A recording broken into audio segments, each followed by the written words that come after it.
Chapter 16. My knuckles were covered in blood. I didn't know if it was mine or his. I backed away and Lexi finally got off. I felt so light without her.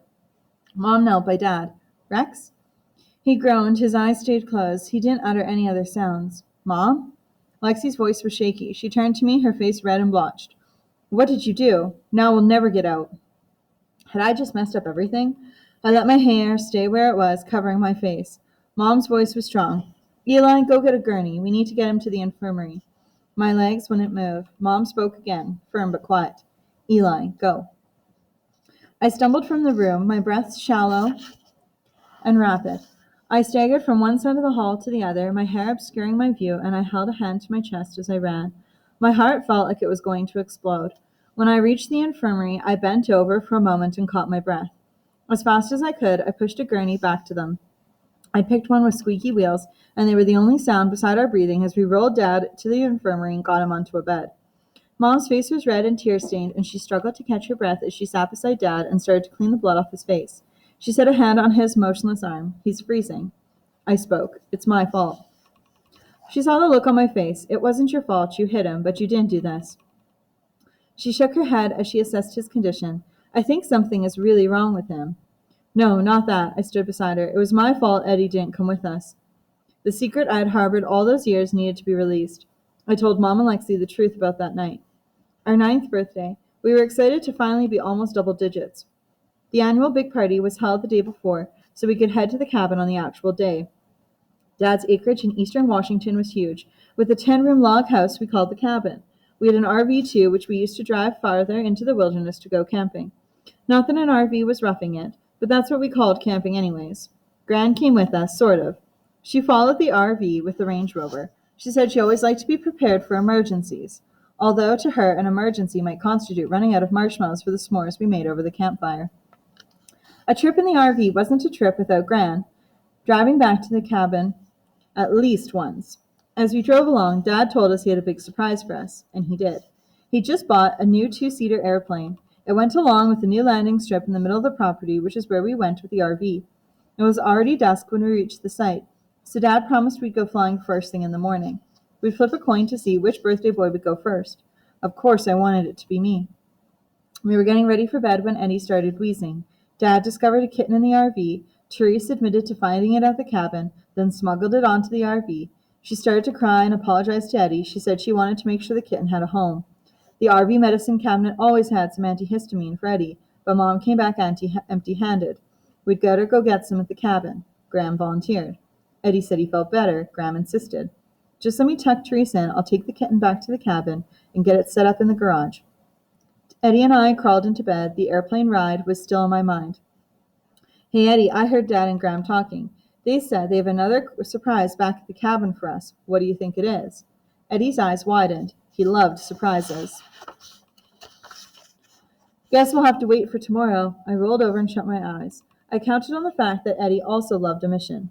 Eli, I've got an idea. What? I tried to stop them, but the corners of my mouth wanted to go up. I could hop in the back of the Range Rover and go with Graham. I could find out what it is. I sat up. That's a great idea, but you have to go now while she's with Therese. Eddie opened the window and dropped down to the ground. I lay back grinning. I knew once Eddie was in the Range Rover with the kitten, he'd start wheezing, and Graham would keep driving to the cabin, insist on staying there overnight. I would be the only birthday boy around in the morning when it was time to ride in Dad's new plane. The rest I didn't plan on. Waking up to shouts, the RV moving wildly from side to side, falling out of bed, then the darkness, running blind outside, Dad's shouts telling us which way to turn. But I didn't need to remind Lexi and Mom about that part. They had lived it. My eyes were full of tears. I couldn't look at my mother or my sister. They were staring at me. I felt their eyes. Mom's hand touched my arm. I moved away. It's done, Eli, and if Eddie were here, you couldn't have contacted him out there. Everyone would still think we were dead. Lexi didn't say anything to me. She just wiped off the fresh tears, finding their way down her face. Mom's hand caressed my face. I went to the other side of the room. She followed. Both her hands went to my face, holding me. She hadn't been this close to me since I was 9. She smelled of lilacs. Her voice was gentle. Eli. Her touch had been a childhood memory for so long.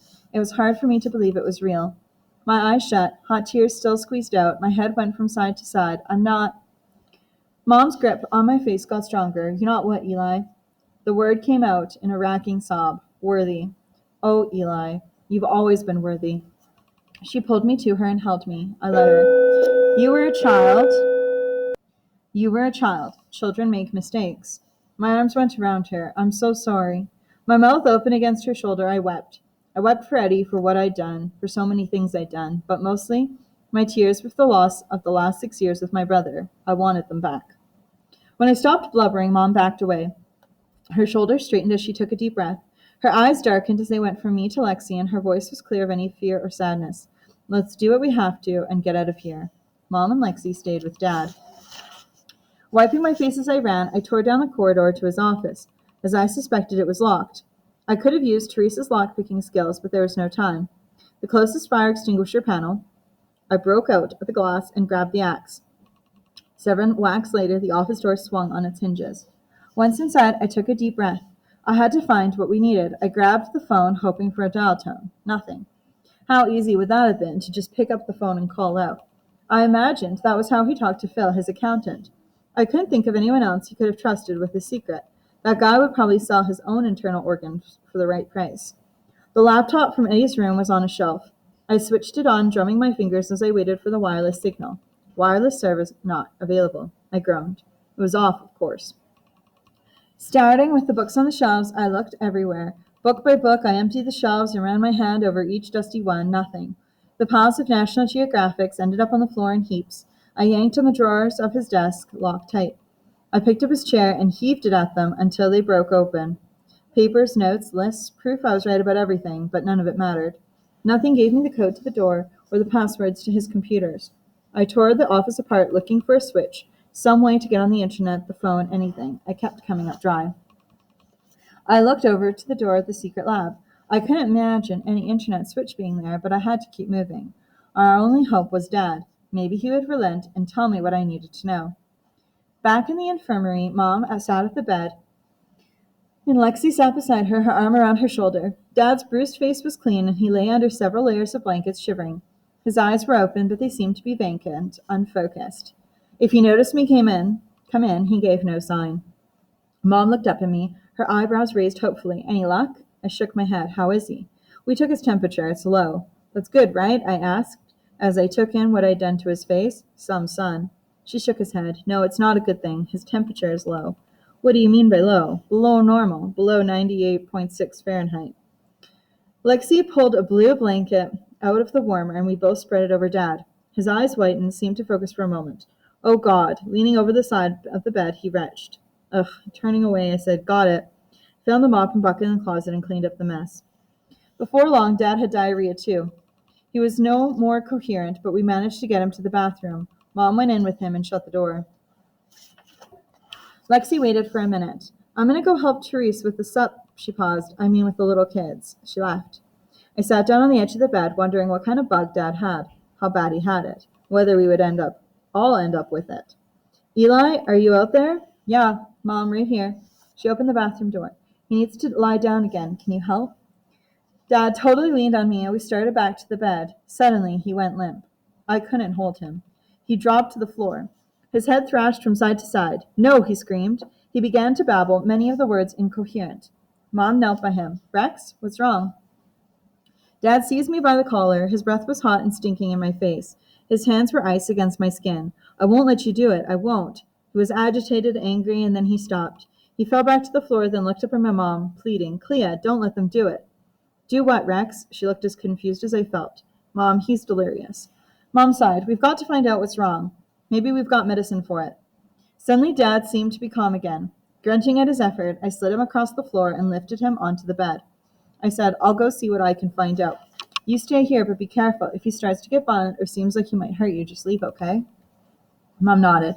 In the library, I grabbed several thick medical books. It would have been so much easier to just go on the internet, find out what I needed, but then I would have gotten us out. I wouldn't have had to play a half-assed doctor. Back in the room with Dad, Mom and I paged through the reference books. Mom, what are his symptoms? For weeks now, he's been drinking antacid like water. So, heartburn? She shook her head. And the vomiting and diarrhea, although today that might be the first time it's happened. I frowned. Those are symptoms for a million things. Let's focus on the unique things. Mom nodded, like his low body temperature. Yeah, and being delirious. I kept flipping pages. Then my eyes caught a paragraph. About low body temperature. This couldn't be up.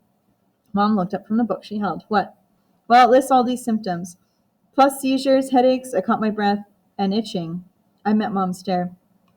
He's been scratching like crazy. Reading further, I jammed my finger into the page. And pins and needles. He said that the other day, that his hands felt like pins and needles. Eli, what's the condition? I hadn't even looked at that yet. I've been so busy matching up symptoms. Erogotism. What is that? I kept reading.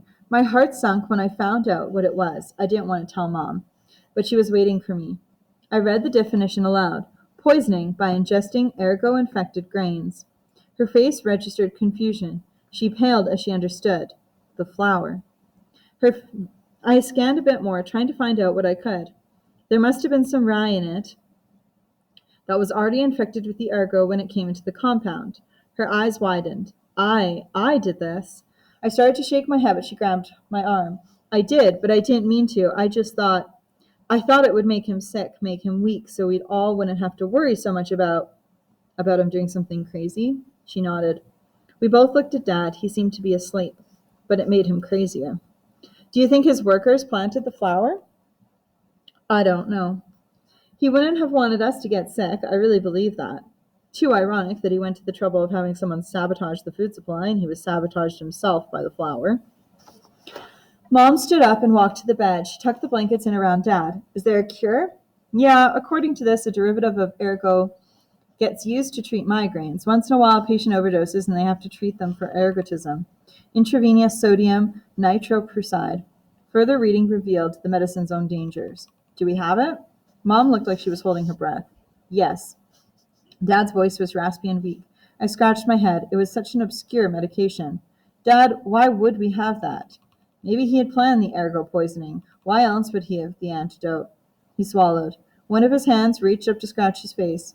I had to have that, of all things, because of what it becomes if you take too much.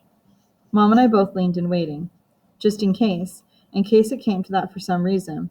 Dad's eyes had been clear, but then they started to glaze over. He recited part of a poem. In this last of meeting places, we groped together to avoid speech, gathered on this beach of the Tumid River. The poem was one I knew all too well. I joined him for the next part. This is the way the world ends. This is the way the world ends. This is the way the world ends, not with a bang, but a whimper. T.S. Eliot's poem from the beginning of On the Beach. Dad leaned back, trying to catch his breath. He didn't have to tell me more. I understood why he had sodium nitroprusside. I explained too much. Too much of it gives you cyanide poisoning. Mom gasped. But that's deadly. I nodded. That's the point. Dad's voice was weak. Can't survive a nuclear war without cyanide. Among everything else, my dad turned out to be a walking cliche. I sighed. Mom, do you know how to put in an IV? Pity they didn't cover that at the commune. I leaned in.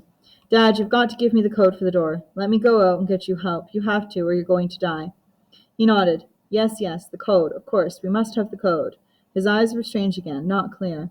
I could tell there wasn't much behind them. Dad, if you just hold on, please, just hold on, stay with me. Can you tell me the code?